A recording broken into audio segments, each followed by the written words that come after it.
A gente hoje vai falar um pouquinho sobre a situação da educação. A Folha vem recentemente noticiando com frequência, né, a paralisação tanto na esfera municipal quanto na estadual, na federal. A Rede FATEC também, que é ligada à Secretaria de Ciência e Tecnologia, também tem feito suas paralisações, né? E o que está acontecendo com a educação? Na verdade, a gente sempre tem feito esse questionamento aqui, né? E a resposta, obviamente, não poderia ser outra, é justamente o quê? Infelizmente, não há o investimento necessário para se fazer da educação realmente o que a educação durante muito tempo ficou esquecida e, infelizmente, os novos governos também, mesmo sendo, por exemplo, o governo, o PT, atual PT, né, que é do trabalhador, um partido do trabalhador, infelizmente, quando se refere a reajuste do profissional na esfera federal, isso não acontece. Na rede estadual, isso muito menos. A gente viu aí um anúncio de 3,5% de aumento, né, o que para algumas pessoas, só para vocês terem uma noção, hoje, acho que se eu estiver errado, até a Gracete depois vai me corrigir, mas um salário hoje básico de uma pessoa que está iniciando na rede estadual é de R$800, vamos colocar, mais, Gracete, ou menos? R$765. 765. Então, um reajuste de 3,5%, por exemplo, é um reajuste que dá o quê? Uns R$22, não é isso? Seria coisa muito pequena. Exatamente. Então, e por conta disso, amanhã vai ter aí, mais uma vez, uma assembleia na Alerj, nas escadarias da Alerj, para tentar, né, buscar aí um reajuste maior, já que o de 3,5% não atende aí a demanda da categoria. Agora, aproveitando, durante o primeiro bloco, eu falei sobre alguns questionamentos que foi feito pelo Guilherme Belido, e o Cristiano deu destaque no seu blog, no blog Ponto de Vista. E ele trata uma questão com relação à educação. Ele pergunta: a rede municipal de ensino cresceu, aparelhou-se e atende às nossas crianças e jovens? Você que está trabalhando diretamente com isso, você que percorre a região, como é que está isso? Isso avançou realmente ou ainda dá para se avançar mais? Olha, falta... Bem, primeiramente, boa tarde, né, aos telespectadores da Plena TV, os ouvintes do programa Folha no Ar. Bem, a questão é o seguinte, que a gente percebe que está estagnada a questão da educação em Campos, tá? Estagnou-se, pode ter uma ou outra escola com uma estrutura melhor, mas a educação em si e o tratamento dispensado aos profissionais de educação e como tem sido tratado os problemas que hoje existem na educação são, na verdade, não solucionam, só agravam mais e trazem mais situações que podem levar os profissionais a um adoecimento por conta da pressão no âmbito do trabalho. A gente vê, né, creche moderna, ou seja, dentro de padrões exigidos e tal, mas isso ainda é uma realidade de alguns lugares só, não é isso? Ainda a gente ainda tem crianças em creche em casa alugada, isso é uma realidade que não condiz quando se trata de Campos com orçamento de 2 bilhões, não é isso? Olha, com certeza, Rodrigo. Olha, por exemplo, enquanto você tem uma creche, de repente, que ela foi assim inaugurada mais recentemente ou não em condições apropriadas, nós temos muitas outras em condições físicas extremamente precárias. Por exemplo, eu posso citar, eu agora, assim, o nome, eu não estou me recordando agora, mas semana passada tive a oportunidade de visitar uma creche em Guarulhos, e que a creche, uma parte dela funciona onde já foi um posto de saúde, inclusive permanece em frente à escola a placa do posto de saúde. E na rua paralela, a outra metade da creche numa casa alugada. Então são várias situações de casas alugadas, de situações precárias, e isso na verdade, não é um espaço propício para que a educação se dê de forma qualitativa, não oferece conforto nem aos alunos e nem aos professores. Então, respondendo a pergunta, a rede municipal de ensino cresceu, aparelhou-se e atende as nossas crianças e jovens? Não. Gracete, vamos começar a falar um pouco sobre, já que a gente está nessa situação da educação na rede municipal, depois a gente fala sobre a rede estadual também. Sim. Agora, vocês estão em estado de greve, vocês fizeram uma paralisação de 72 horas na semana passada, né, onde vocês fizeram uma manifestação na área central da cidade. O que vocês estão pedindo, exatamente qual é o questionamento que vocês estão fazendo, né, dentro desse movimento? Olha, na verdade, é um conjunto de reivindicações, né? Tem a questão do Fundeb, que os profissionais de educação reivindicam que seja repassado como valorização profissional, dos 100 milhões que recebe o município, 60% que seja destinado à valorização profissional, 30% de reajuste salarial, um calendário imediatamente para as eleições diretas nas escolas, respeito profissional que está faltando. Está faltando, por exemplo, os professores que tiveram por um adoecimento, que precisaram ser readaptados em outras funções, esses professores eles estão sendo lesados nos seus direitos. A revogação do decreto 305, que representa uma retirada de direitos, como se fosse uma punição para os profissionais que adoecem, muitas das vezes em decorrência também do ambiente de trabalho. Agora, recentemente foi revista essa questão do decreto, mas também não muda em muito, né? Na verdade, foi um remendo muito mal feito, tá? O decreto 411 veio para melhorar e deixou brechas, e aí reconhece como doenças de alta complexidade, gravidade, né? Como câncer, Alzheimer, entre outros, mas na verdade eu acho que quem está apto para atestar se uma pessoa tem condições ou não de estar no ambiente de trabalho, ou de se afastar, são os profissionais da área de saúde, são os médicos. Então, na verdade, esses critérios para licença médica é uma verdadeira ataque aos direitos e uma falta de respeito, tanto com a educação quanto aos profissionais da área de saúde, que são os médicos, que são os únicos aptos a fazer isso. É a mesma coisa de um professor querer atestar para o médico alguma coisa, e vice-versa. Então, eu não vejo que esse governo tenha nenhuma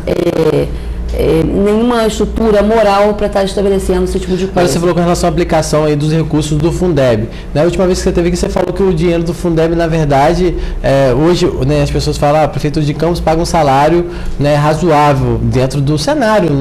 Acho que está longe do ideal ainda, que toda categoria, né, de professor, pela obrigação e responsabilidade que é de formar um cidadão, de educar um cidadão, né, a gente sabe que ainda bem aqui, mas dentro de uma realidade na região, Campos tem um salário, os professores de Campos recebem um salário considerado se comparado, por exemplo, com o Estado. Mas você me disse que parte desse salário é justamente pago por esse recurso do Fundeb? Na verdade, o governo admite que paga toda a folha de pagamento com o dinheiro do Fundeb. E aí tem os 25% da lei de responsabilidade fiscal, que é exatamente destinado a pagamento, às despesas, né, com a educação. E aí não se entende como que um município com um orçamento perto de 2 bilhões anuais precisa ainda tirar um recurso do Fundeb para pagar salários como se fosse um dos mais pobres da região, e não é este o caso. E aí, Rodrigo, você fala, bem, o salário está razoável e tal, mas não vamos nivelar por baixo. Nós não podemos comparar Campos, né, com a condição econômica que tem, com outros municípios vizinhos, que não tem a mesma estrutura econômica, né? E a gente tem que nivelar. Podemos comparar assim Campos hoje, mais ou menos guardadas as devidas proporções, com Macaé. Em Macaé, lá se discute hoje, já está próximo, de um piso salarial de R$2 mil. Então nós não podemos comparar com outro município que não existe a mesma estrutura que Campos tem, com os recursos que Campos dispõe, né? Então, nesse sentido, então, vamos só recapitular. Quissamã, ele paga hoje, olha só, um profissional de 35 horas hoje em Campos de creche, que trabalha diariamente, quer dizer, na verdade, 35 horas semanais, ele tem lá um piso de R$ 1.300 trabalhando diariamente, né? Enquanto que um professor DOC 2 em Quissamã, com uma carga horária de 20 horas, tem um piso salarial superior de quem trabalha 35 horas em Campos. Então, vamos, sim, fazer as comparações, mas em municípios que estejam no mesmo patamar, tá? E não outros que a gente sabe que as dificuldades são maiores. Exatamente. Então, só para recapitular, quais são as reivindicações que vocês estão fazendo, né, e por que vocês estão em estado de greve? Olha, estado de greve é o dia 24, quando vai acontecer a próxima Assembleia da Categoria.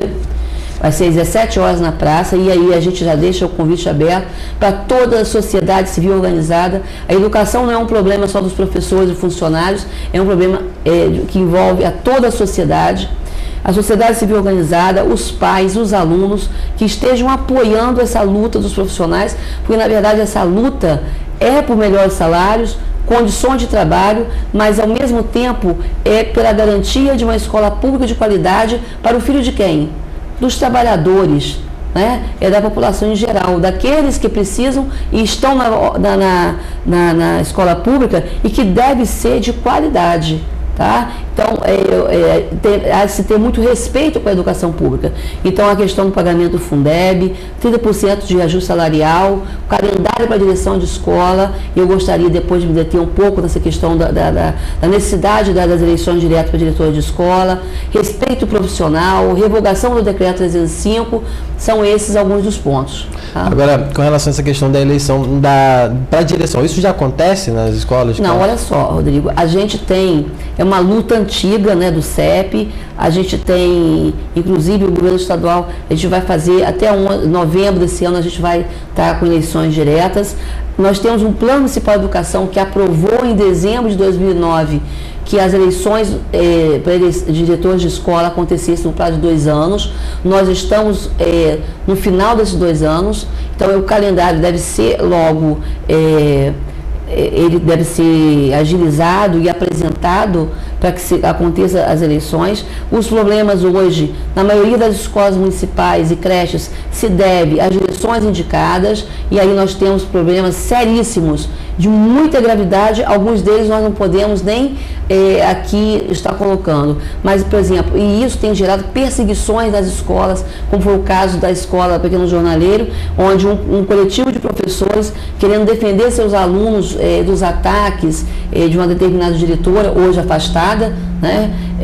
Mas querendo defender esses alunos e a mesma integridade física deles, os 4 foram transferidos à revelia para outras unidades, caracterizando uma perseguição, uma truculência, uma coisa muito ruim. Então, isso tudo começa quando? Começa quando você tem uma diretora indicada. Hoje tem um outro diretor também indicado, mas é uma pessoa da rede que parece que tem uma outra história e um outro histórico com a educação. Mas ainda assim, tá, o melhor é que este diretor, esta diretora, tenha um aval de toda a comunidade escolar, professores, funcionários, alunos e pais de alunos. Ou seja, esse prazo de 2 anos está vencendo. E se não for cumprido por parte do município, o que acontece? Olha, nós vamos ter que buscar os recursos, os meios, né, para fazer cumprir, porque se é uma lei municipal, não pode o município aprovar uma lei dentro da Câmara Municipal, foi sancionada, tudo certinho, e não cumprir. Nós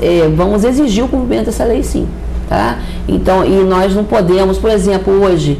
E qual é a forma, esse caso, ela não seja cumprida? É o Ministério Público, seria isso? Ministério Público, a ação civil pública, todos os meios legais que forem possíveis.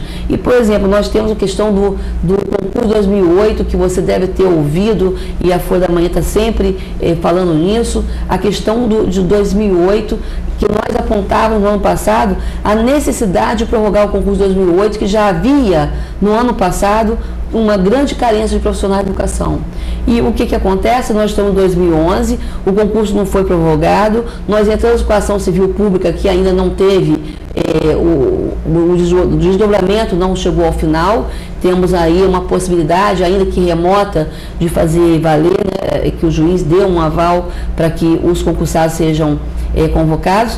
E hoje que nós temos uma total precarização, sucateamento das escolas públicas municipais, quando o governo, por carência de professores, resolve fechar, que é a escola do filho do trabalhador, é bom a gente frisar isso, as salas de recursos, as bibliotecas e também as salas de informática. Quer dizer, nós estamos na era da informação, né, do mundo digital, e as salas de informática não podem ser usadas porque a prefeitura, quer dizer, o Poder Público Municipal, a Secretaria de Educação, usa como mecanismo precarizar o atendimento aos alunos, aos nossos alunos, para criar um falso excedente para poder remanejar para as salas de aula, onde turmas inteiras estão desde o início do ano sem aula, sem professores, né, com carência de professores. Existe então, isso no campus hoje? Existe hoje, inclusive eu posso citar a escola de Santa Maria, 13 professores foram colocados semana passada como excedentes, através desse mecanismo de fechar setores que são importantíssimos para a educação dos nossos alunos.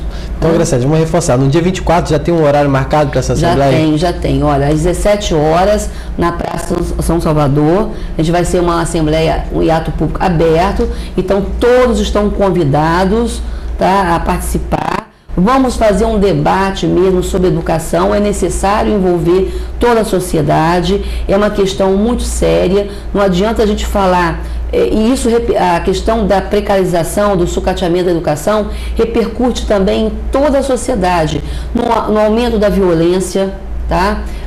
Na questão da saúde. Então todos os setores, a base da sociedade e da sociedade é a educação, e a educação que a gente defende e acredita é da escola pública de qualidade, com uma educação emancipadora, que possa estar formando cidadãos, qualificando, né, para que possam ter aí o seu espaço e poder crescer em todos os aspectos.